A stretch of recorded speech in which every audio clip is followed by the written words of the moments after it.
नमस्कार दोस्तों BS second semester exam 2023 से 2027 में जो भी छात्र है और दोस्तों आपका सब्जेक्ट फिलॉसफी में एमआईसी और एमडीसी है तो आप सभी के लिए आज का क्वेश्चन बहुत ही महत्वपूर्ण क्वेश्चन होने वाला है। ठीक है दोस्तों आपके सामने यहाँ पे पहला नंबर क्वेश्चन ये है कि वैज्ञानिक आगमन के अभिधारणाओं को स्पष्ट करें।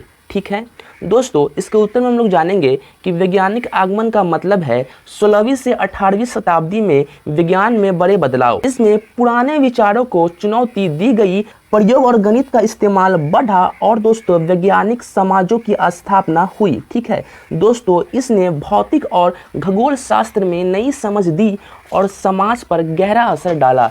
ठीक है दोस्तों, चलिए दोस्तों अगला नंबर क्वेश्चन आपके सामने ये है। यह भी दोस्तों बहुत ही महत्वपूर्ण क्वेश्चन है। ठीक है दोस्तों, क्वेश्चन ये है कि वैज्ञानिक आगमन व केवल गणनाश्रित आगमन पर एक निबंध लिखे। ठीक है दोस्तों, इसके उत्तर में हम लोग जानेंगे कि वैज्ञानिक आगमन और केवल गणनाश्रित आगमन पर निबंध। दोस्तों परिचय, विज्ञान और गणित में तर्क सोचने का तरीका बहुत महत्वपूर्ण होता है।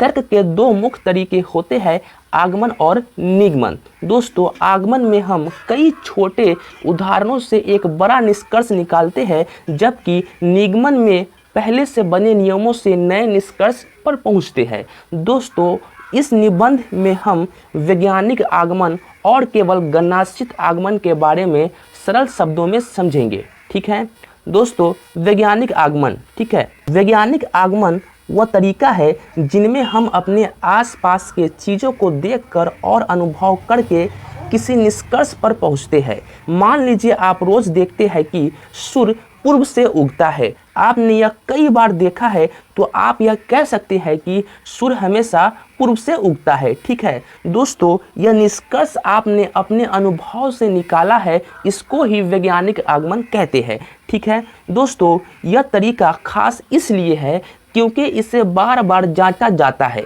अगर कोई नई चीज़ देखने को मिलती है जो इस निष्कर्ष को फिर से बदला जा सकता है। ठीक है, विज्ञान में कुछ भी हमेशा के लिए तय नहीं होता है जब तक कि उसे नए प्रयोगों से बार बार साबित न कर लिया जाए। ठीक है दोस्तों, उदाहरण न्यूटन का गुरुत्वाकर्षण का सिद्धांत। दोस्तों जब उन्होंने देखा कि चीज़ें नीचे गिरती है तो उन्होंने एक नियम बना दिया, पर बाद में आइंस्टीन ने इसे और बेहतर तरीके से समझाया। ठीक है, अब दोस्तों हम लोग जानेंगे केवल गणनाश्रित आगमन। दोस्तों केवल गणनाश्रित आगमन का मतलब है कि हम सिर्फ गणना, कैलकुलेशन और तर्क के जरिए निष्कर्ष निकालते हैं। दोस्तों इसमें हमें कई प्रयोग या अनुभव की ज़रूरत नहीं होती है, बल्कि हम सिर्फ गणित के नियमों से सही उत्तर तक पहुंचते हैं। दोस्तों मान लीजिए कि आप एक नंबर की श्रृंखला देखते हैं, जैसे 2, 4, 6, 8। अब आप बिना देखे कह सकते हैं कि अगला नंबर 10 होगा। आपने यह सिर्फ गणितीय तर्क से निकाला, किसी प्रयोग या अनुभव की ज़रूरत नहीं पड़ी। दोस्तों इसको ही गणनाश्रित आगमन कहते हैं। ठीक है दोस्तों, उदाहरण गणित में जैसे हम प्रमेय के सिद्धांत करते हैं, यह सिर्फ गणनाओं के आधार पर किए जाते हैं। इसमें किसी अनुभव या प्रयोग की आवश्यकता नहीं होती है। ठीक है, अब दोस्तों वैज्ञानिक आगमन और गणनाश्रित आगमन में अंतर। ठीक है दोस्तों, वैज्ञानिक आगमन यह हमारे अनुभव और अवलोकनों पर आधारित होता है। इनमें हम प्रकृति को देखकर निष्कर्ष निकालते हैं। जैसे हम देखते हैं कि पेड़ की पत्तियां हमेशा नीचे गिरती है। ठीक है दोस्तों, गणनाश्रित आगमन यह गणितीय तर्क पर आधारित होता है। इसमें हम बिना कुछ देखे या अनुभव किए सिर्फ गणनाओं के जरिए निष्कर्ष तक पहुंचते हैं, जैसे किसी संख्या श्रृंखला का अगला नंबर निकालना।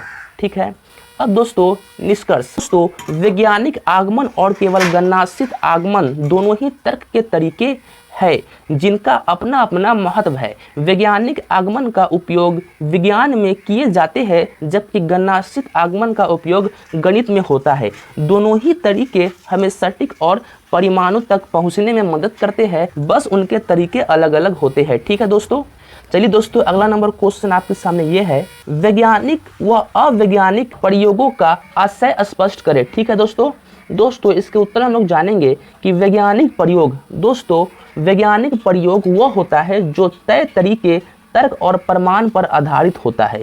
इसे बार बार दोहराया जा सकता है और हर बार वही परिणाम मिलता है। दोस्तों उदाहरण पानी का उबलना एक वैज्ञानिक प्रयोग है क्योंकि इसे बार बार किया जा सकता है और तापमान मापा जा सकता है। ठीक है दोस्तों, अवैज्ञानिक प्रयोग। दोस्तों, अवैज्ञानिक प्रयोग वह होता है जो किसी तर्क प्रक्रिया या प्रमाण पर आधारित नहीं होता है। इनमें केवल धारणाएं या अंधविश्वास होते हैं और इसे दोहराया नहीं जा सकता है। उदाहरण, ताबीज़ पहनने से भाग बदलने का दावा। ठीक है दोस्तों, अंतर वैज्ञानिक प्रयोग तर्क संगत और प्रमाणित होते हैं जबकि अवैज्ञानिक प्रयोग अंधविश्वास और धारणाओं पर आधारित होते हैं। ठीक है, चलिए दोस्तों, अगला नंबर आपके सामने क्वेश्चन ये है, अवैज्ञानिक ज्ञान तथा वैज्ञानिक ज्ञान में अंतर स्पष्ट करें। ठीक है दोस्तों, इसके उत्तर में हम लोग जानेंगे। वैज्ञानिक ज्ञान दोस्तों तर्क और प्रमाण पर आधारित होता है जिसे जांच और सिद्ध किया जा सकता है, लेकिन दोस्तों अवैज्ञानिक ज्ञान धारणाओं और अंधविश्वास पर आधारित होता है जिसका कोई ठोस प्रमाण नहीं होता है। दोस्तों अंतर वैज्ञानिक ज्ञान सच और परखा जा सकता है जबकि अवैज्ञानिक ज्ञान बिना तर्क या प्रमाण के माना जाता है। ठीक है दोस्तों, तो दोस्तों आप सभी के लिए आज हम लाए थे बहुत ही महत्वपूर्ण क्वेश्चन है फिलॉसफी का। जो भी छात्र सेमेस्टर 2 में है उनका परीक्षा अब आने वाला है, उनके लिए बहुत ही महत्वपूर्ण क्वेश्चन है। ठीक है दोस्तों, तो दोस्तों वीडियो अच्छा लगा हो तो वीडियो को लाइक कर दीजिएगा, अपने प्यारे दोस्तों के पास इस वीडियो को शेयर कर दीजिएगा ताकि वो भी अपना क्लास कर सके और परीक्षा में अच्छा नंबर ला सके। ठीक है, तो दोस्तों मिलते हैं अगली वीडियो में, तब तक के लिए जय हिंद जय भारत।